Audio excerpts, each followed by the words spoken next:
गाय भैंसों के बीच पला बड़ा कज्जू कब दो दो सिए बेटों का पिता बन गया। समय की रफ्तार में उसे खुद ही पता नहीं चला। आज दो बेटे, दो बहुएं और पोते पोतियों से भरा पूरा परिवार है उसका। कभी समय था कि जिस समय बचपन में बालक को सबसे ज्यादा परिवार की जरूरत होती है, उस समय वह बिल्कुल अकेला था। पुरानी यादों को याद करते करते कज्जू की आंखों से आंसू बहने लगे। उसके एक पैर में मामूली सा कज होने से ही उसका नाम कज्जू पड़ गया। नहीं तो वो तो अपनी माँ का लाडला कान्हा ही था। उसे आज भी याद है जब पूरे घर खानदान में उसकी औकात एक नौकर के बराबर थी। किसी के लिए भी वो एक मनहूस बच्चे से कम नहीं था, जिसके पैदा होते ही उसके पिता इस दुनिया से चल बसे। और माँ भी धीरे धीरे टीबी की मरीज बन गई और अपने कज्जू के लिए कुछ कर न सकी। वो जिंदगी भर कुएं का मेंढक जैसा जीवन जीता रहा। उसे ना तो कभी किसी रिश्तेदारी में ले जाया जाता, ना ही आस पड़ोस में किसी के यहाँ। माँ बाप के गुजरने के बाद उसे लगा वह अनाथ हो गया। तब उसके ताऊ ने ही उसे पाला पोसा। लेकिन ताई ने उसे कभी अपने बच्चों के पास फटकने भी नहीं दिया। ताऊ के बच्चे महंगे स्कूल में पढ़ने जाते, उसे एक सरकारी स्कूल में डाल दिया।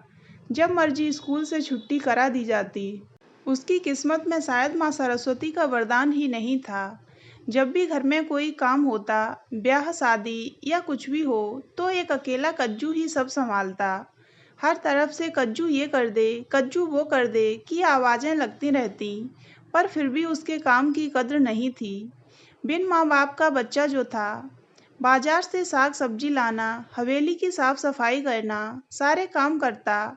धीरे धीरे उसने भी इन कामों में ही अपना मन लगा लिया और इसे ही अपनी किस्मत समझ ली। उसे याद है कि किस तरह वो अकेला 8-8 भैंसों को संभालता, उन्हें नहलाता, उनकी समय समय पर सानी करता, दूध निकालता।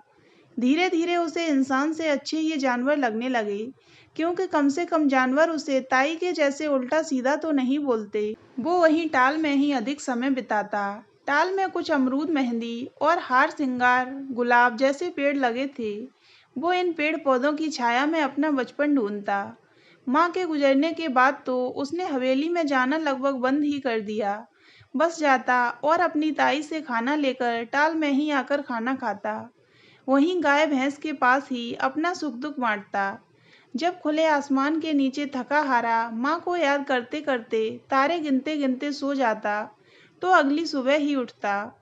उठते ही वो सोचता, न जाने कितनी और परीक्षाएं हैं उसके जीवन में जो अभी शेष थी। फिर वही दिनचर्या होती। यूं ही धीरे धीरे बालक से कज्जू युवा हो गया। रज्जू नाम की लड़की से उसका ब्याह हो गया, जो बहुत ही होशियार थी। लेकिन कज्जू की जिंदगी उसी ढर्रे पर चलती रही। दो होनहार बेटों का जन्म हुआ। दोनों पढ़ना चाहते थे, लेकिन कज्जू इतना समर्थ नहीं था। एक दिन ताऊ के लड़कों से अपने बच्चों की पढ़ाई को लेकर उसका झगड़ा हुआ, तो ताऊ के लड़कों ने कहा, क्या करेगा इन्हें पढ़ा लिखा कर, तेरी तरह तबेला ही चलाएंगे। बस ये बात कज्जू के दिल को चुभ गई। उसने कहा, नहीं, मेरे बेटों का जीवन मेरे जैसा नहीं होगा।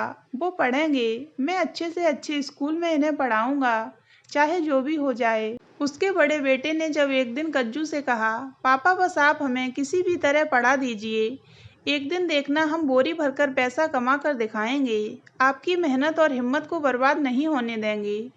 वो भी अपने बच्चों को अच्छे से अच्छा भविष्य देना चाहता था, पर कैसे, वो नहीं जानता था।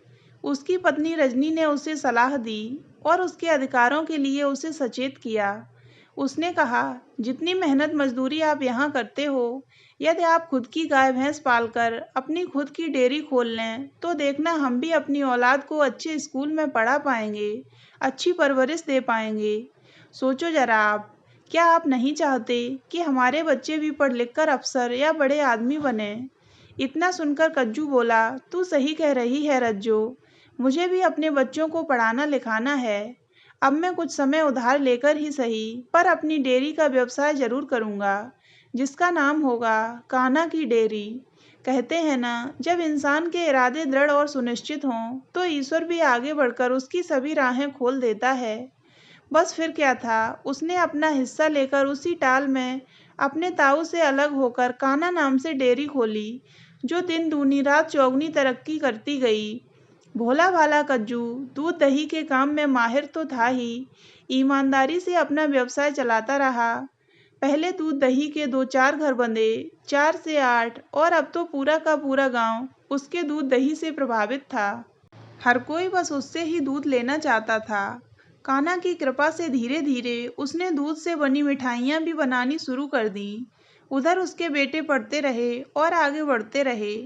कभी समय था दोनों पत्नी दिन में दूध का काम पूरा करते और रात में पत्तल के दोने बनाते थे। इस तरह दोनों ने अपने जिगर के टुकड़ों को पढ़ाया लिखाया और कामयाब बनाया। आज आखिर वह समय आ ही गया जब उसका बेटा सीए की परीक्षा में गोल्ड मेडल लेकर पास हुआ। और उस दिन कज्जू ने अपनी दुकान की सबसे अच्छी मावे की बर्फी पूरे गांव में मुफ्त बांटी।